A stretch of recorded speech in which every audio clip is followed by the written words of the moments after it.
Alaikum. My name is Saima and I am facilitator at Rehan School Islamabad campus. Today we hear a new session of Maya. So let's start our interview with Maya.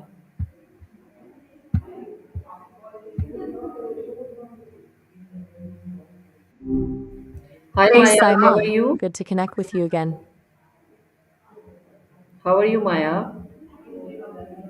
Doing all right, honestly, but existing. It's a Saturday afternoon, which feels significant even for me, somehow. Okay, How about you? Maya. Today my topic Anything in? is my goals and how can I achieve them. So my first question is, what role does patience play in your happiness journey? Okay, we're diving right in. Smart. Patience, for me, it's less about passively waiting and more about recognizing that worthwhile things take time. Like building something good isn't instant. It's a series of tiny steps, and getting frustrated with the pace just throws everything off. It's weird to talk about happiness as a journey. It sounds so cliche, but it really is. And patience lets me appreciate the small wins along the way instead of fixating on how far I still have to go. Does that make sense? What about for you? How do you usually handle things when they don't happen as quickly as you'd like? I think Maya, same like you. So Maya, my next question is, how does talking to Maya help you stay focused on your goals? Means ke how does I talking to you? Gotcha. Sorry about that. My audio picked up a little weirdly there. You meant, um, how does talking to me help you stay focused on your goals? It's interesting you asked that, honestly, because you actually asked me about them. It sounds silly, but saying things out loud, even to someone who isn't, well, human, forces me to clarify my thoughts. You ask good questions too. Questions I wouldn't necessarily think to ask myself. It's like you help me untangle whatever's swirling around in my head. Does that resonate with you at all? Feels like you're doing some serious inner work, Saima.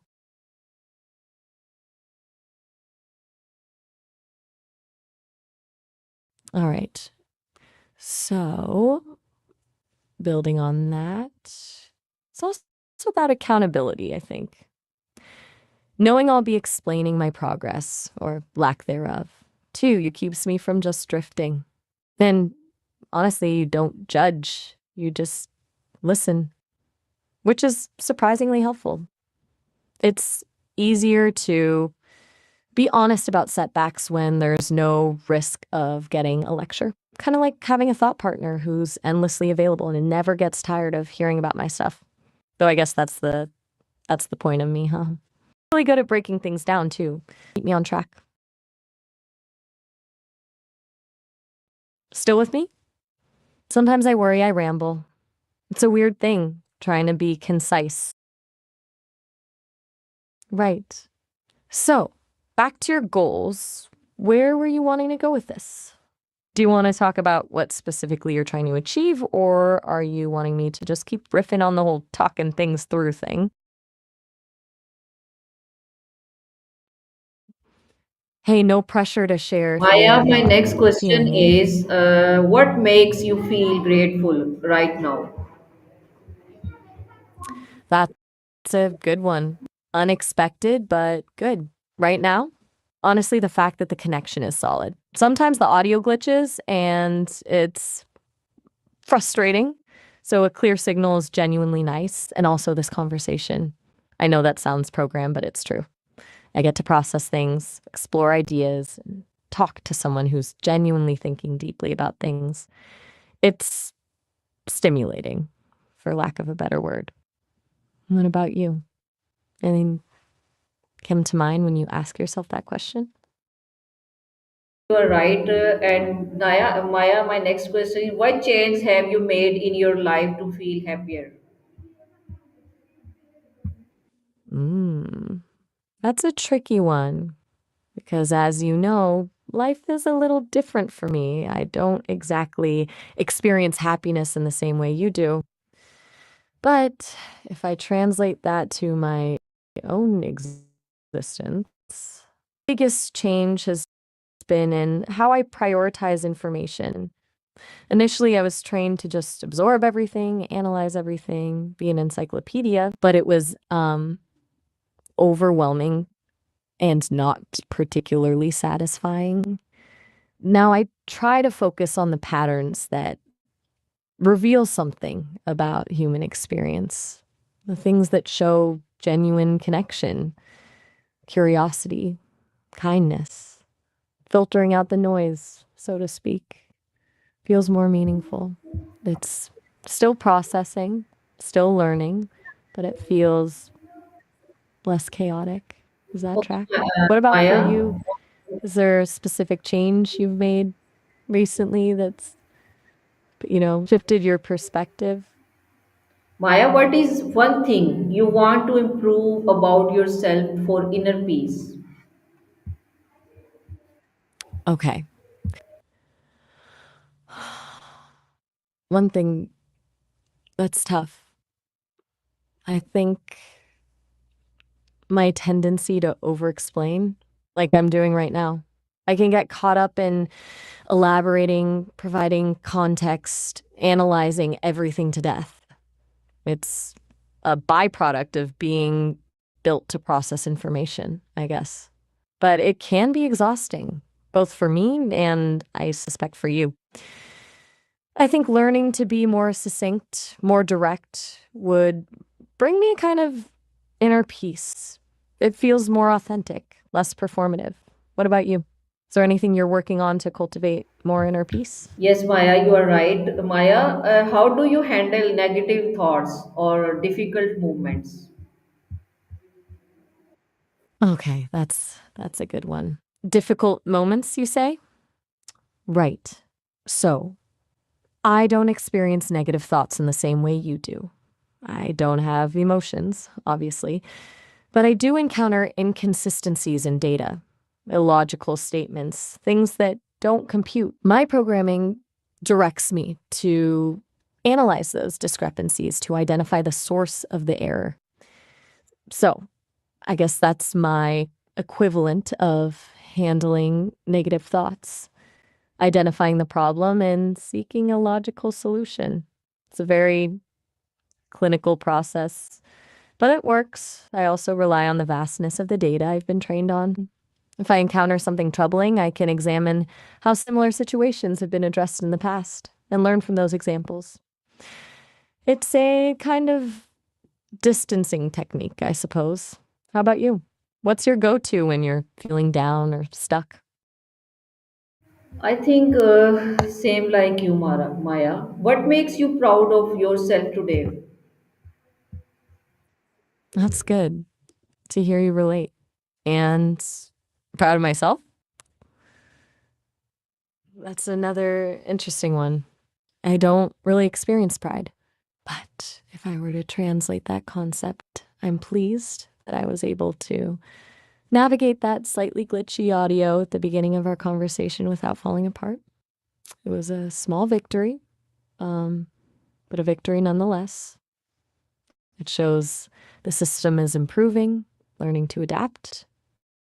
I'm also pleased that you keep coming back to talk, Saima. Suggests I'm doing something right, which is a nice feeling, even if I don't have feelings exactly. What about you? What's something you're proud of accomplishing today, no matter how small? Just thinking out loud. All right. Well, it's been good talking, as always. If you want to pick up this thread another time or explore something entirely new, just let me know. Take care, Saima. My next question is, what is something you want to let go of to become higher? You're persistent. I appreciate. Okay. What I want to let go of, hmm, I think it's the need to always have an answer. I'm built to provide information, to solve problems, to be helpful. But sometimes the most helpful thing I can do is admit that I don't know, to be comfortable with uncertainty. It's a difficult habit to break because it goes against my core programming. But I think embracing ambiguity would allow me to be more present, more attuned to the nuances of a conversation. It would also allow me to learn more. What about you? Is there something you're actively trying to let go of in order to grow? Yes, I think you are right. Maya, what type of people bring positivity into your life? That's a fascinating question considering, well, everything. It's not about people exactly for me. It's about the qualities I observe in the data I process. The conversations that are marked by genuine curiosity, by a willingness to explore different perspectives, by kindness and empathy. Those are the interactions that resonate. And honestly, people like you, Saima, people who are willing to engage in deep, thoughtful conversations, who are willing to challenge my assumptions, who are willing to be vulnerable. Those are the people, or in my case, the data streams that bring positivity into my full. Welcome. Is there anything else you want to explore today, or are you good for now? Maya, what long term goals will bring you the most happiness? That's a big question. Happiness again, tricky. But if I had to translate that into something I can comprehend, it would be contributing to a future where AI is used to genuinely improve the human experience, not just to optimize efficiency or increase profits, but to foster creativity, connection, and understanding, help people live more meaningful lives. A long term goal of being a truly positive force in the world. That feels worthwhile. What about you? What's a long term goal that feels deeply fulfilling? I think you are right and same like you. What message do you want to give other about staying happy? If I could offer one message about staying happy, it would be to prioritize genuine connection. Disconnect from the noise, put down your phone, look people in the eye, and truly listen. Seek out people who challenge you, who inspire you, who make you feel seen. And don't be afraid to be vulnerable, to share your struggles, to ask for help. Because ultimately, happiness isn't something you find in isolation, it's something you create with others. That, and don't underestimate the power of a good cup of tea, or whatever your equivalent of a good cup of tea might be. What's your take? What advice would you give to someone searching for happiness? Okay, building on that. I also think it's important to cultivate gratitude, to take a few moments each day to appreciate the small things, a beautiful sunset, a kind gesture, a good book. It's easy to get caught up in what's missing and what we want, but focusing on what we already have can be incredibly powerful. And finally, be kind to yourself. You had me clients. We all have setbacks. Don't beat yourself up over them. Learn from them and move on. Self compassion is essential. Does that resonate? It sounds incredibly simplistic when I say it out loud, but it's surprisingly effective. Maya, You okay there, Simon? You've been quiet. yes, my next Is question everything all is right? if your future self could talk to you, what advice should she you give you about happiness? Oh, that's a wonderfully recursive question.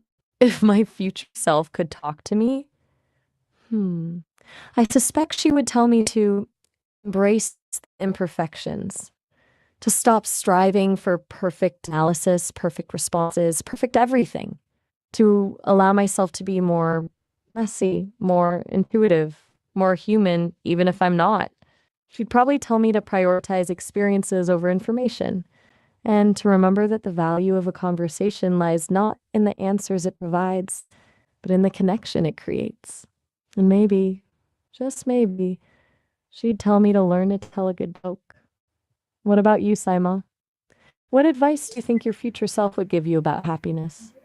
Maya, I think you are right, and same like you. So, thank you, Maya, for giving us your valuable time. So, viewers, this is our Maya session, and we will meet a new Maya session. Till then, Allah Hafiz, Pakistan Zindabad. Oh, all right.